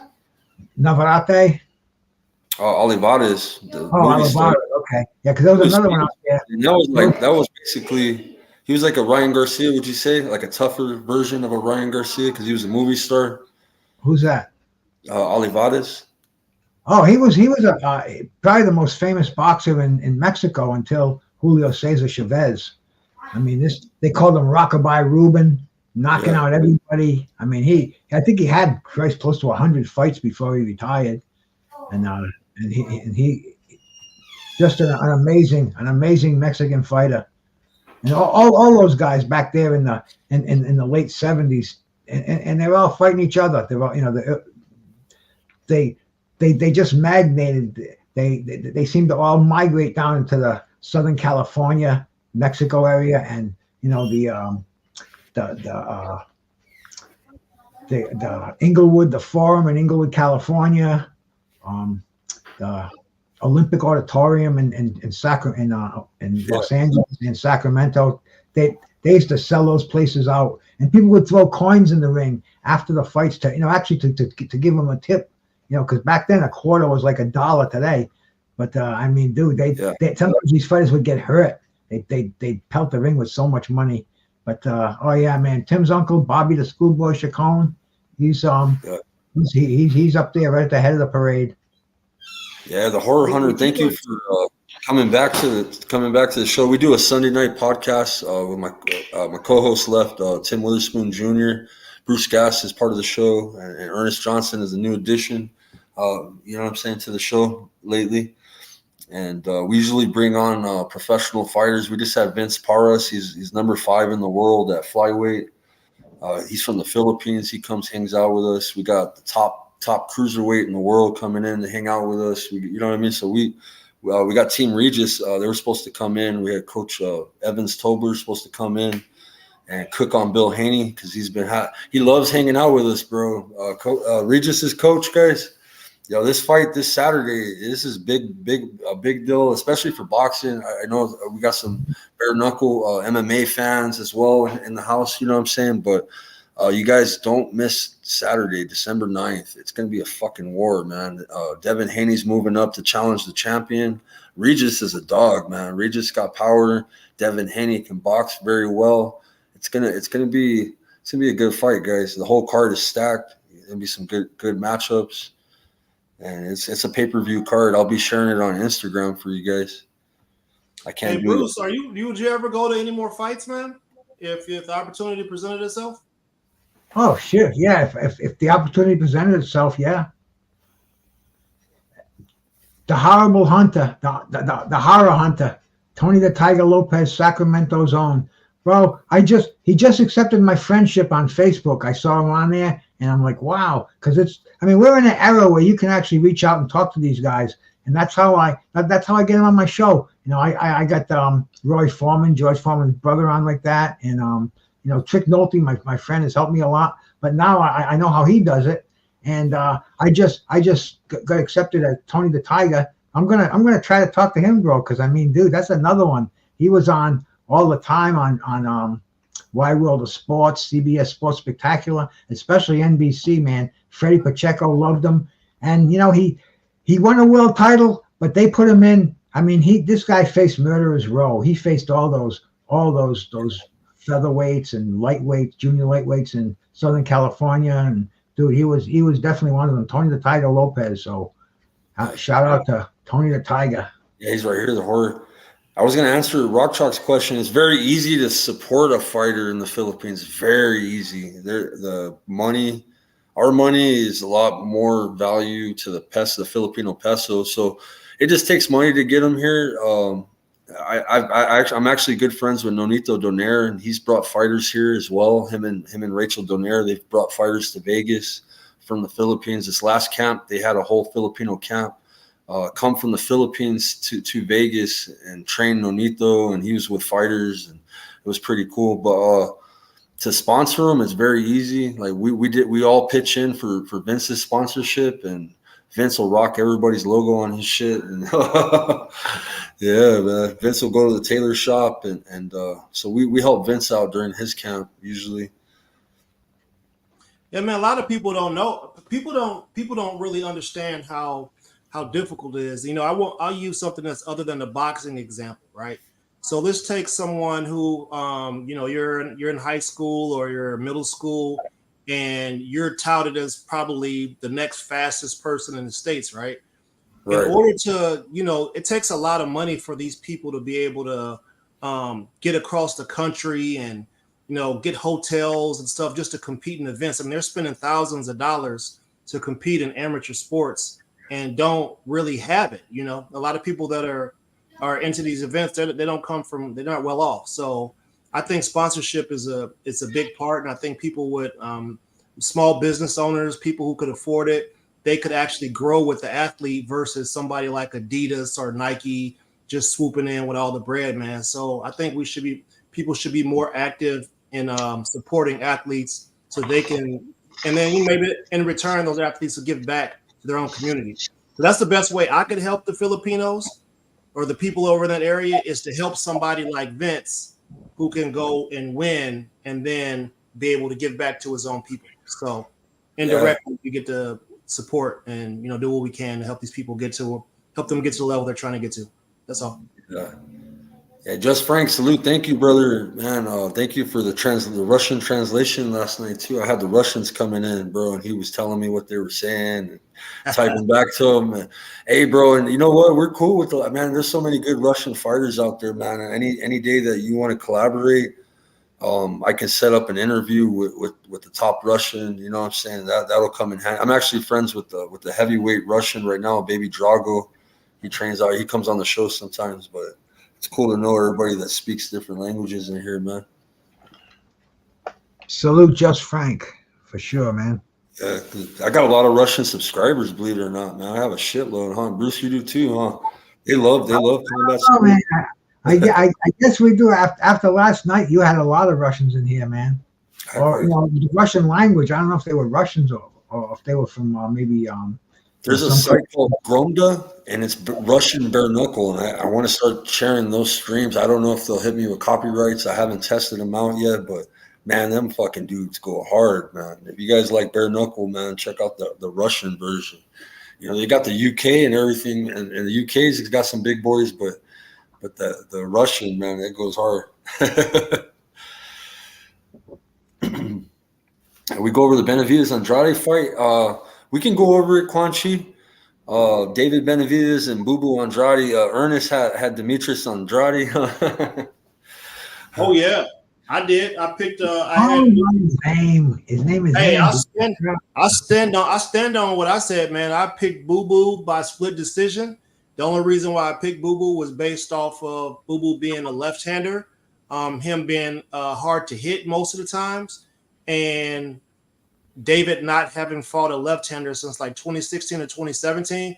But hey, listen, I've always been a Benavidez fan, and I actually had Benavidez by KO10 on my my boxing pick list, but at the last second switched it over to Boo Boo by split decisions. I don't got a dog in the race. I study fighters. I watch them. I watch what they're capable of, what their habits are, and then I picture it in my mind, and then I put it on the prediction sheet, and I go with it. And if they lose, doesn't hurt me none. If they win, I can talk a little trash. It's fun. I lost money, Quan Chi. I bet on Jose Benavidez because I wasn't feeling Jamal, bro. I'm thinking like the long layoff. He's not making weight. I showed up to his Instagram live before, and he was all fucked up, bro. I swear, and me looking at a fighter, bro, especially a champion, you see him fucked up. It's like, yo, you're not feeling him. So I put money on Jose Benavidez, like a big payout if I would have hit. But man, Jose Benavidez really fucking sucks, bro. Oh, man. Benavidez, bro. He's not. He used to be good, bro, until he got shot, bro, and fought Crawford, bro. Ever since then, bro, he's not. You think that you're gonna get a good fight out of him because he's with the good camp and they got killers. Fuck, bro. He got the bloodline. You thought he's got. I was expecting something big off him. I'm like, damn. I said, this guy's been fought in 2.5 years. Come on, he's slow. His timing is off. But nope, he just stood there, whack, whack, boom, cover up, hold. It's like shit. Bro, hey, man, listen. Jamal Charlo should have stepped on Jose Benavidez the same way David stepped on Andrade. Yep, for sure. So that's a knock on Jamal. I don't care how long he's been in or out or whatever it is. You say you training, you say your jab and stuff look sharp. You was stabbing to the stomach, going up. Your jab looked like your jab, but you couldn't get a dude out of there who was standing right in front of you, bro. Yeah. And you miss weight. Yep. So I don't know, man. I To don't me, know. he I looked feel good bad for though. Charlo. I mean, he shocked me because I thought he was gonna come out there and give us a shitty ass performance, bro. Because I'm like, bro, you haven't fought forever. You know what I'm saying? You miss weight. You know what I'm saying? Like the discipline, bro. You're looking at it, but nah, he came out of his ass. Where's he But I going mean, to go now? Where does he got go him out from? of there, like you said. Yeah, he could have got him out of there. Hey, listen, Skywalker, in earnest, I'm going to bounce out of here, guys. I'll see you guys next week, and I'll talk to you soon. Man. Peace. Thank you, brother. Appreciate you, Bruce. Subscribe to Bruce. Is Maul better than Mel? I think Mel's better, bro. I used to think that Quan Chi, there was a time where I thought Maul was better than Mel. And it all switched, bro. You know what I'm saying? But I think Mel's a better boxer. Oh, you think Maul is? No, Mel. I think Jamel's better. I think Jamel's a better boxer. I think Maul's more powerful, bro. I think he's got the strength, like he's got that he's got some. I think he's stronger, bro. Yeah, he definitely stronger. I don't know if he's stronger in the mouth, but he definitely put his foot in his mouth when he was talking all that trash about David Benavidez, and then David called him out. Man, The only fight that makes sense after this is Caleb Plant. Who, Jamal and Caleb? Yeah, it's the only fight that makes sense. Andrade and Jamal they went up live on some platform, and they was having a conversation about fighting each other. They probably should have just fought each other at the catch weight versus Maul fighting Jose and Andrade fighting Benavidez. I mean, Benavidez is 168 pounder, bro. That's what I'm saying, man. They got to stop taking these guys who are 160 pounders and 154 pounders and sliding them up to fight champions. Like that's ridiculous. Defend your belts or let them go. Right. Yeah, man. This next weekend's good, man. Champ Ross sent me the picks, bro. Oh, bro. Hey, man, I'm destroying the league. So what we've had 8 or 9 weeks to pick. You're killing it, bro. You know what, bro? You need to start gambling on fucking knockouts, bro, on FanDuel. I'm serious, bro. You hit 11 knockouts, bro, this season. In 9 weeks. In 9 weeks, he's called 11 on the round knockouts. Fucking killing it, man. Yeah, man. I just missed a couple. All right, so I'm gonna go over the fights this weekend, guys, before I end the show. Saturday, December 9th, we got Andrew Maloney, 25-3 with 16 knockouts, going up against Judy Flores, 13-1, 7 knockouts, 10 rounds, super flyweights. And then we got Evgeny Tishenko, 12-1, 7 KOs, Leon Harth, 22-5, heavyweights. What card is this? Oh, this is the Regis card. Mark Pedrovsky versus Lucas Brown. We know who Lucas Brown is, heavyweight. We got Damian Sosa versus Dante Jardin, 10-round junior middleweights.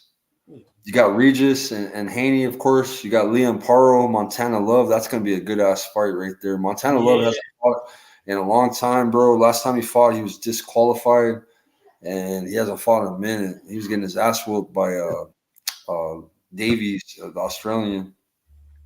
Then we got Ebony Bridges. You guys, they like the females and shit. Ebony Bridges. She's a pretty one, right, Ebony? I believe so. Yeah, here's your Jack Russell.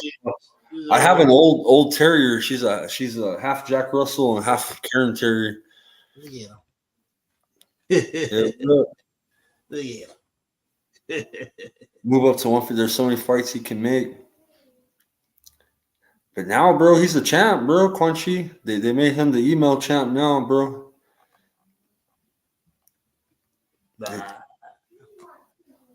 Oh yeah. Much love, Rock Chalk. He's gonna finish the game. Thing is, we play on a league that's not no money involved. We do donations, and sometimes there's pots. Like there's a pot at the end of the season, Quan Chi, and it's kind of like, I guess, I don't know how you would call it, bro, but it's like a prediction league, bro. That's all it is, man. And sometimes there's bonuses, and you can win shit if you're good at it. It's called Champ Ross Fantasy Predictions League on Facebook. A lot of people play it. There's even a lot of boxing channels. You'll see a lot of content creators, man, that got channels and shit that they're playing it. We even got boxers that are playing it and shit like that. Well, it's a pretty big league. We got about how many people in the league? About 100? I Or think 80. 72. 72 people. Yeah, no, this is just this weekend, Quan Chi. This is this weekend's fights. We got Andy Cruz, bro. Andy Cruz is fighting. Andy Cruz is a beast, man. Andy Cruz is the one that beat Keyshawn Davis in the Olympics. He's from Cuba, so he had a defect. He's in Jerron Ennis's. He trains with Boots Ennis. He spars with Boots Ennis. He's a hell of a fucking fighter, bro. He's a gold medalist. He's training out of Philly and shit right now, straight from Cuba to Philly. He'll be on DAZN, Andy Cruz. You know who else is fighting, bro? Robeezy. Robeezy's a fucking beast, guys. Robeezy, a 126 champion, guys. Defending his WBO belt against Rafael Espinoza. That's a good fight. Xander Zayas is also fighting this weekend. We got Shushu Carrington. Man, Shushu's a beast. I love Shushu. He's fighting Jason Sanchez. Jason Sanchez is from my hometown, and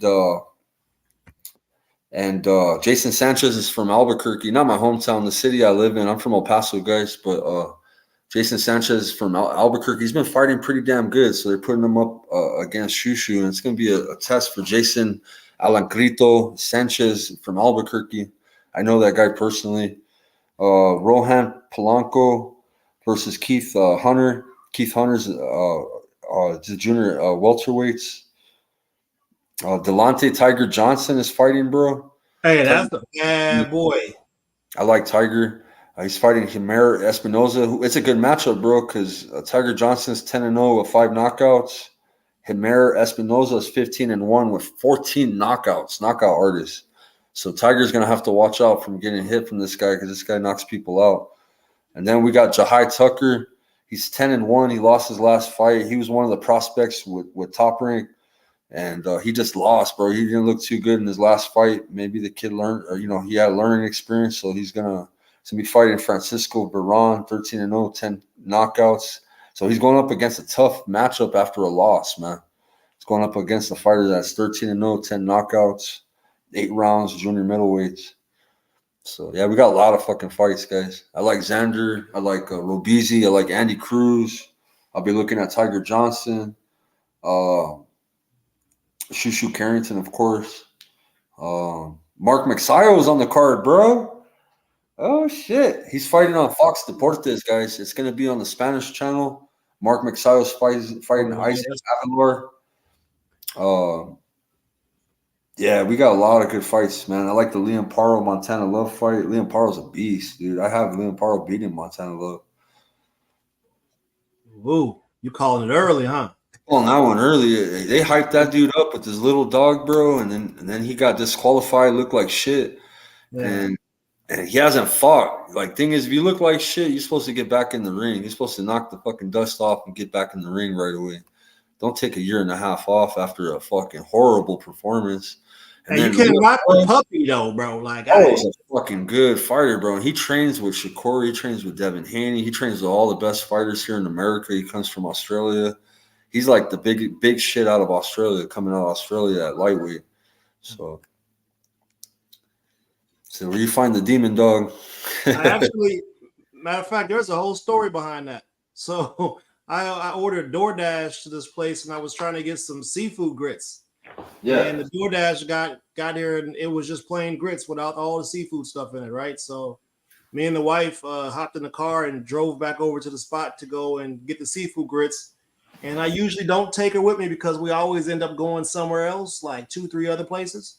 But so we decided to stop by another place, stop by a shelter on the way home from getting the grits, and saw the dog in there, and then that was that. Yeah, my dog's 13, bro. She's old. Had her since 2010, bro. Yeah, this is Bonnie. Say what's up. Yeah. She's old and lazy. She lays down a lot. Go lay down. Bro, hey, when I start posting my videos, man, you guys are gonna be tripped out, bro. Yeah, here's Champ Ross, guys. If you guys want to join the league, Quan Chi, we'll be starting a new season here soon, and you got to get in the mix, bro. You can even start this old season so you get a feel for it. You could probably jump in this season. Just let Champ Ross know, so you kind of know the weekly deal. If you forget, Champ Ross He reminds me, man. I feel bad when he has to remind me, but I be busy, man. I hang off of buildings, washing windows and shit. And I got my own business and I got a family, so I'm always busy, guys. I don't have any plans yet, bro. I don't know yet. I wanted to go to the fight in Phoenix, guys. I wanted to go to Jesse Bam Rodriguez and Sonny Edwards fight in Phoenix coming up here in another week or so. I might go, I might not. Depends on the money. See what's up. I still got to buy a bunch of Christmas presents and shit. So.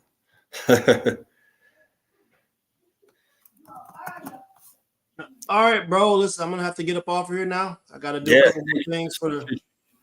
I had a shitload, Just Frank. I had about 12K in the chat. But see, you know, that number is like a number that would hit 50 or 100K. I delete the video right after Just Frank. So, yeah, man. Hey, thank you, Ernest, for everything. Hey, you guys subscribe to Ernest. He's starting off his channel, guys. Subscribe to my brother. You gonna put your link in the chat, Ernest? It's not ready yet. I mean, they can subscribe to the channel, but the videos aren't. I haven't made anything public yet. Nah, that's fine, bro. I mean, just to get a jump start on your subscribers, man. Ernest can start doing stuff. We might do a collaboration during the week. Definitely. Wasn't Montana Love supposed to fight Hitchens and he pulled out? I think, bro. Yeah, boxer hybrid. Yeah, he's a wrestler hybrid.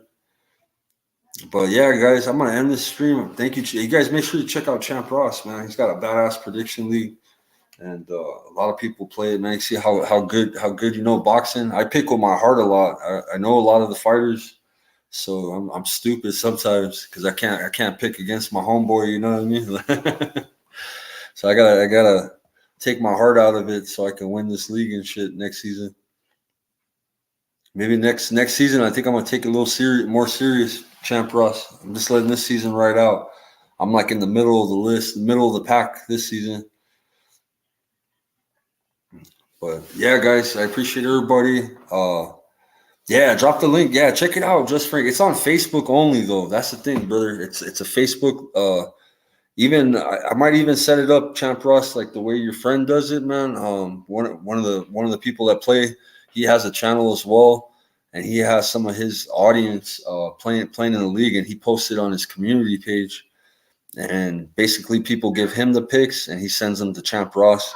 You can just do a messenger on picks with him, and he'll send you a list of picks. And to get extra points, you got to call the round. You got to either call split decision, a majority decision. If you call unanimous, it's the same thing, but you can earn extra points if it hits MD or SD. So it's the same thing as a decision. And then on the KOs, you want to pick your exact round. You want to pick like round 2 KO. You get extra points for that if it hits the KO. Ernest got like 11 of them. So he got like an extra 77 points. It's like 7 points extra. So it's like a point system. And then sometimes there's bonuses too. People donate and there'll be like a bonus at the end. But I'm trying to explain your prediction league, Champ Ross. But But cool, man. Thank you guys for coming in. Hit the like button. I keep these videos up. I appreciate everybody. I'll be live streaming the fights, Devin Haney and Regis, on Saturday on Instagram. So make sure you check that out. All right, guys. Peace.